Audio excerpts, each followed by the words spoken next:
கடந்த மாசம் 12ஆம் தேதி ஏர் இந்தியா விபத்து நடந்திருந்தது. அந்த விமான விபத்து நடந்திருந்தது. அந்த விமான விபத்துல 242 பேர் பயணம் செய்திருந்தவர். அதுல ஒரு ஆள் மட்டும், அதாவது விஸ்வாஸ் என்கின்ற நபர் மட்டும் தான் உயிர் தப்பி இருந்தவர். உயிர் தப்பி இருக்கிற விஸ்வாஸ் என்ற நிலைமை இப்ப எப்படி இருக்கு அப்படி என்று சொல்லி அதிர்ச்சிகரமான பல தகவல்கள் வெளியாகி இருக்குது. இது சம்பந்தமா நாங்கள் இன்றைக்கு கதைப்போம். அது மாத்திரமில்லாமல் நாங்கள் எல்லாரும் அநேகமா இந்த டிக்டாக் என்ற ஒரு ஆப்ப யூஸ் பண்ணுவோம். அந்த அப்ளிகேஷனை நாங்கள் எல்லாரும் அநேகமா பாவிப்போம். ஏனென்று சொல்லி சொன்னால் எல்லாரும் இப்ப அந்த ரீல்ஸ் மோகம் அப்படி என்றதுக்குள்ள தள்ளப்பட்டதால இப்ப கட்டாயம் நாங்கள் இந்த ஸ்மார்ட் போன் வச்சிருக்கிற எல்லாட்ட கையிலையும் இந்த டிக்டாக் ஆப்ன்றது கட்டாயம் இருக்கும். அப்படி இந்த டிக்டாக்கால வந்த ஒரு வினை நடந்த ஒரு சம்பவம் உண்டு. அது சம்பந்தமா இன்றைக்கு கதைக்க போறோம். அது மாத்திரம் இல்லாம பழையில ஒரு தமிழ் இளைஞனுக்கு கொடூரமான தாக்குதல் ஒன்று நடந்திருக்குது. யாரால நடந்தது, என்ன நடந்தது அப்படி என்று சொல்லி ஃபுல் டீட்டெயில இன்றைக்கு இந்த காணொளியில நாங்கள் விரிவா கதைப்போம். காணொளிக்கு போறதுக்கு முதல்ல இதுதான் நீங்க முதல் தடவை பாக்குறீங்கன்னு சொல்லி சொன்னா மறக்காம சப்ஸ்கிரைப் பண்ணிட்டு பாருங்கன்னு சொல்லிக்கொண்டு இந்த காணொளியோட உங்களோட கதைக்க போறேன் நான் சுதர்ஷினி சசிகரன். அகமதாபாத்ல இருந்து லண்டனுக்கு புறப்பட்ட அந்த விமானம் கடந்த 12ஆம் திகதி புறப்பட்டு ஒரு சில நிமிடங்களிலேயே வெடித்து சிதறி இருந்தது. அதாவது ஒரு மருத்துவ கல்லூரியினுடைய அந்த கட்டடத்துக்கு மேல விழுந்து அது சிதறி இருந்தது. இந்த சம்பவத்துல 241 பேர் அந்த விமான விபத்துல அந்த விமானத்துல இருந்தவர்கள் பலியாகி இருந்தவர். அதுல ஒரே ஒரு நபர் மட்டும் தான் உயிர் தப்பி இருந்தவர். அந்த நபரின் பெயர் தான் விஸ்வாஸ். இது சம்பந்தமா அநேகமா கடந்த காலங்களில எல்லாம் கதைத்து கொண்டே வரப்படுது. இப்ப விஸ்வாசினுடைய அந்த நிலைமை எப்படி இருக்கு அப்படி என்று சொல்லி ஒரு ஒரு அதிர்ச்சிகரமான ஒரு தகவல் ஒன்று வெளியாகி இருக்குது. என்னன்னு சொல்லி சொன்னால் ஒரு பயங்கரமான ஒரு கோர விபத்து, ஒரு விமான விபத்து. அந்த விபத்துல இருந்து ஒருவர் மட்டும் உயிர் தப்பி இருக்கிறார் என்று சொல்லி சொன்னால் அது உண்மையில இந்த அதிசயம் என்று சொல்லுவோம் தானே, மிராக்கிள் என்றுவோம். அப்படி ஒரு அதிசயமான விஷயமா தான் எல்லாராலையும் பேசப்படுது. என்னன்னு சொல்லி சொன்னால் இது அவ்வளவு பெரிய ஒரு சாதாரணமான விஷயம் இல்லை. ஏனென்றா இப்ப நாங்கள் படங்கள்ல பாக்குற மாதிரி ஒரு பிளைட் போகும், அதுல இருந்து ஹீரோ குதிச்சு தப்பிக்கொள்ற மாதிரியான விஷயம் இல்லை இது. இது சினிமா கிடையாது. அப்படி பாக்கக்குள்ள இது எவ்வளவு பெரிய ஒரு விஷயம். அப்படி உயிர் தப்பி இருக்கிற விஸ்வாஸ் இப்ப என்ன நிலைமையில இருக்கிறார் அப்படி என்று சொல்லி ஒரு பரிதாபகரமான நிலைமை ஒன்று வெளியிடப்பட்டிருக்குது. வைத்தியர்களாலையும் உறவினர்களாலையும் சொல்லப்பட்டது. அதாவது என்னன்னா இந்த விமான விபத்துக்கு பிறகு அவருடைய உடல்நிலை என்றது முற்று முழுதாக பாதிக்கப்பட்டிருக்குது. மன ரீதியாக அவர் நிறைய அழுத்தங்களுக்கு உள்ளாகி இருக்கிறார். இரவுல சரியான தூக்கம் இல்ல. இரவுல எழும்பி அவர் எதையோ யோசிச்சு கொண்டு இருக்கிறார். அவர் ஒரு சாதாரணமான மனிதர்கள் இருக்கிற மாதிரி அவரால் இருக்க முடியல. இயல்பு வாழ்க்கைக்கு அவரால் திரும்ப முடியல அப்படின்னு சொல்லி அவரோட சகோதரர் ஒருவர் சொல்லி இருக்கிறார். அது மாத்திரம் இல்லாமல் அவரோட வெளிநாட்டுல இருக்கிற உறவினர்கள் கூட எங்களால இப்ப விஸ்வாஸ் என்ற இந்த நிலைமையை பார்த்து கொள்ளவே முடியல. அவ்வளவு தூரத்துக்கு அவர் தன்னைத்தானே இழந்திருக்கிறார் அப்படி என்று சொல்லி இருக்கிறார். அது மாத்திரம் இல்லாமல் அவரோட விமானத்தில் அவற்ற சகோதரர் ஒருவரும் பயணிச்சிருக்கிறார். அப்ப தன் சகோதரனை இழந்த அதிர்ச்சியில இருந்தும் அவரால் இன்னும் மீண்டு வர முடியல என்ற பல அதிர்ச்சிகரமான சம்பவங்கள் சொல்லப்படுது. மருத்துவர்களும் சொல்லினோம் என்னடா இவர் கடுமையான ஒரு உச்சகட்டமான மன அழுத்தத்துல இருக்கிறார். அதனாலதான் இவரால் சாதாரணமா இருக்க முடியல அப்படி என்று சொல்லினோம். உண்மையில சாதாரணமா யோசிச்சு பார்க்கக்குள்ள இவ்வளவு பெரிய ஒரு விபத்து நடந்திருக்கண்டேக்குள்ள அதுல இருந்து சாதாரணமாகறதுக்கு எவ்வளவு காலம் எடுக்கும் என்று சொல்லி யோசிச்சும் பார்க்கல. அது இரண்டு அவ்வளவு பாரிய ஒரு விபத்து தான் அங்கே ஏற்பட்டு இருக்கிறது. அது எத்தனை நாட்கள் ஆனாலும் அந்த விபத்து, அந்த நடந்த சம்பவம், இழந்த உயிர்கள் என்று சொல்லி எல்லாத்தையும் நினைக்கக்குள்ள அவ்வளவு தூரம் மன கஷ்டமா தான் இருக்கும் இல்லையோ. அடுத்ததா ஒரு சம்பவம் உண்டு. என்னன்னு கேட்டீங்கன்னு சொன்னா இது இலங்கையில களுத்துறை பகுதியில நடந்திருக்குது. களுத்துறை வடக்கு போலீஸ் பிரிவிற்குட்பட்ட பகுதியில தான் இந்த ஒரு சம்பவம் நடந்திருக்குது. அதாவது ஒரு டிக்டாக்கால ஒரு மோசம் அப்படி என்று சொல்லி சொல்லலாமே. இப்ப நான் சொன்ன மாதிரி நாங்கள் எல்லாருமே இந்த கூன் விழுந்த சமுதாயம் மாதிரி எங்கட கையடக்க தொலைபேசிக்குள்ளதான் எங்கட வாழ்க்கை இருக்கு என்ற மாதிரி தான் நாங்கள் எல்லாரும் வாழ்ந்து கொண்டிருக்கிறோம். அப்படித்தான் ஒரு சம்பவம் எடுப்பேன். எங்களை சுத்தி ஏராளமான விஷயங்கள் இருக்குதான் இப்ப. ஆனா எங்களுக்கு எது வேணும் அப்படி என்று சொல்லி தெரிந்தெடுக்கக்கூடிய ஒரு பக்குவம், தெரிந்தெடுக்கக்கூடிய ஒரு தேவை என்றது எங்களுக்கு தான் இருக்குது.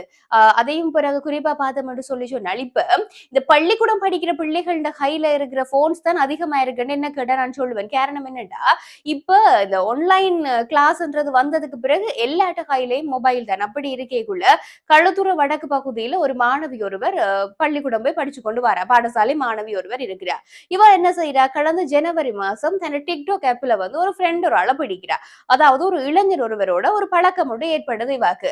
அப்படி ஏற்பட்ட இந்த பாடசாலை மாணவி என்ன செய்யறா, அந்த இளைஞனை வந்து தன் வீட்டை கூப்பிடுறா. தன் வீட்டை கூப்பிட்டு நான் உன்னை காதலிக்கின்றேன் அப்படி என்று இவ சொல்றா. அப்படி சொன்ன உடனே அவரும் அந்த காதலை ஏற்றுக்கொள்றார். இந்த மாணவிக்கும் வந்து சரியான சந்தோஷம். ஏனடா டிக்டாக்ல பழகின தன் காதலனை தன் வீட்டை கூப்பிட்டாச்சு, லவ்வ சொல்லியாச்சு, அவரும் லவ் ஓகே பண்ணிட்டார். அப்ப இதுக்கு மேல என்ன வேணும்? எல்லாம் வானமே கையில வந்த மாதிரி, அது வானம் வசப்படும் என்ற மாதிரி வாழ்க்கையே ஏதோ கையில வந்த மாதிரி என்று சொல்லி நினைச்சிருக்கிறார்.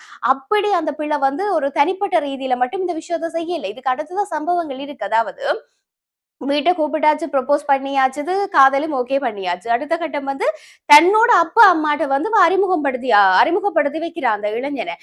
நான் இவரைத்தான் காதலிக்கிறேன் அப்படி என்று சொல்லி அறிமுகப்படுத்தி வைக்கக்குள்ள, இந்த அம்மா, அப்பாவும் சரி என்ற பிள்ளை ஒருத்தர காதலிக்குது அப்படி என்று சொல்லி, அந்த விஷயத்தை அப்படியே விட்டுட்டினம். விட்டது மாத்திரம் இல்ல. அந்த அந்த இளைஞன் வந்து அந்த பிள்ளையின் வீட்டுல தான் தங்கி இருக்கிறார். இதுக்கு பிறகு என்ன நடந்திருக்கு? கடந்த 10ஆம் தேதி இந்த பிள்ளை வந்து சின்ன ஒரு தலைச்சுத்து வருது அப்படி என்று சொல்லி ஹாஸ்பிட்டல்ல போய் வைத்தியசாலையில போய் செக் பண்ணிக்குள்ளதான் வைத்தியர்கள் சொல்லி இருக்கிறோம் இந்த மாணவி வந்து கர்ப்பமாயிருக்கிற அப்படி என்று சொல்லி இருக்கிறோம்.